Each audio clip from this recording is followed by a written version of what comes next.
era la bestia que menciona el libro de Apocalipsis? En la versión escatológica del catolicismo, así es. Según ellos, el 666 sería la numeración para Nerón César. Sin embargo, el texto de Apocalipsis habla de un nombre.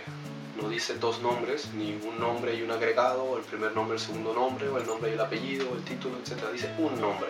En el mejor de los casos sería Nerón. Sin embargo, Nerón no computa 666.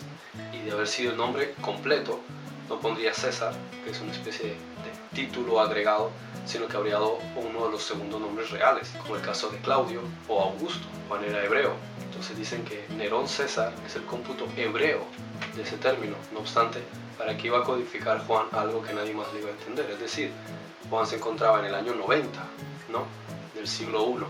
En esa época ya no había muchos judíos cristianos, no quedaban los apóstoles, era el último. De hecho, él se radicó en Éfeso después de salir de la isla de Patmos, y él se comunicaba con la comunidad en griego. Si Roma manejaba el latín y el hebreo era de un pueblo que incluso años después fue expulsado de su tierra, ¿para qué codificó algo en hebreo donde nadie le iba a entender? Solamente lo conocería él. Ahora bien, si Nerón era la bestia de Apocalipsis, ¿para qué viene la revelación que él recibe si Nerón ya había muerto 20 años antes?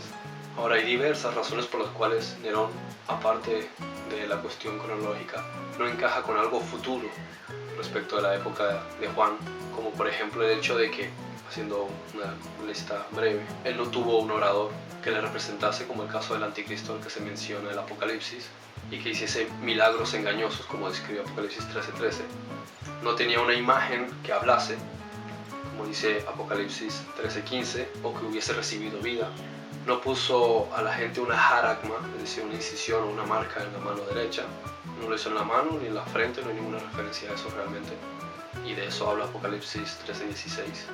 No sometió la economía de la humanidad, como sí dice Apocalipsis 13:17, mucho menos teniendo las personas que tienen esa especie de marca sin la cual no pueden comprar ni vender. Ese sistema monetario o de transacción no existía en absoluto. Nerón tampoco impuso que nadie que no tuviese una marca con el nombre suyo pudiese comprar o vender, si no lo tenían. Eso no tiene ningún fundamento histórico. No mató a los dos testigos de los que habla Apocalipsis, que lo hacían quedar mal. En específico no hay ninguna referencia escrita ni relevante. Después habla de que el dragón, es decir, Satanás, le da su autoridad y se manifiesta al mundo. Nada de eso ocurrió, no hay registros históricos de nada de eso. La humanidad no admiró a Nerón, como dice Apocalipsis 13:4 respecto de la bestia. ¿Quién adoró a Nerón o una marca suya? Nada de eso es histórico. ¿Quién se supone que tenía esa marca de Nerón que no tiene reposo ni de día ni de noche, según Apocalipsis 14:11? Tampoco. Luego dice que una úlcera maligna vino sobre la gente que tenía esa marca, como dice Apocalipsis 16:2, y que tiene que ver todo eso con el fin del mundo. Nada de eso referente a Nerón. No hubo grandes terremotos en el mundo, ni un hambre en todo el planeta, ni grandes epidemias, ni nada de eso en la época de Nerón que se pueda resaltar como sobresaliente respecto del resto de épocas de la historia. Después dice que hubo oscuridad sobre el reino y se mordían de dolor sus lenguas.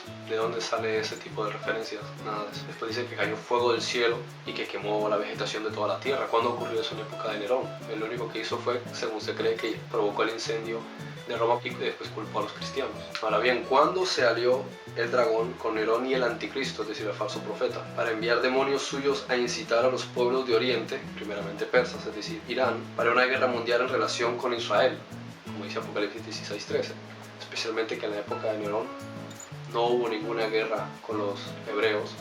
Lo que hubo fue que él murió y tras su muerte fue la guerra contra los judíos. Sin embargo, en contexto histórico, como vemos, fueron los romanos los que atacaron a los judíos, no fueron los persas. ¿Cómo es eso de que Nerón se habría reunido con los líderes del mundo, vaya, una ONU en la época de los romanos, para luchar contra Jesucristo en su regreso? ¿Cuándo ocurrió eso en la época de Nerón? Totalmente fuera de contexto. Y después dice que las fuerzas del bien, un ángel apresa, ¿sí?, a la bestia o la asesina y lo manda al lago de fuego. ¿Cuándo ocurrió eso en la época de Nerón? Lo cierto es que esta teoría de que Nerón es el 666 es una de las peores estructuradas y fundamentadas que se hayan podido inventar para justificar el hecho de que el Imperio Católico trata de tomar todas las referencias de Apocalipsis y aplicarlas en el pasado. ¿Por qué? Porque es fundamental para ellos mantener el poder temporal, es decir, la idea o la creencia de que todas estas cosas ya pasaron porque ahora Dios delegó el poder del reino en la tierra en el Imperio Romano a través del catolicismo. De por sí es absurdo que 20 años después de la muerte de Nerón le contasen a Juan una profecía sobre el fin de los tiempos, hablando sobre una bestia que surgirá. Supuestamente los católicos dicen que era Nerón, y hacía 20 años había muerto.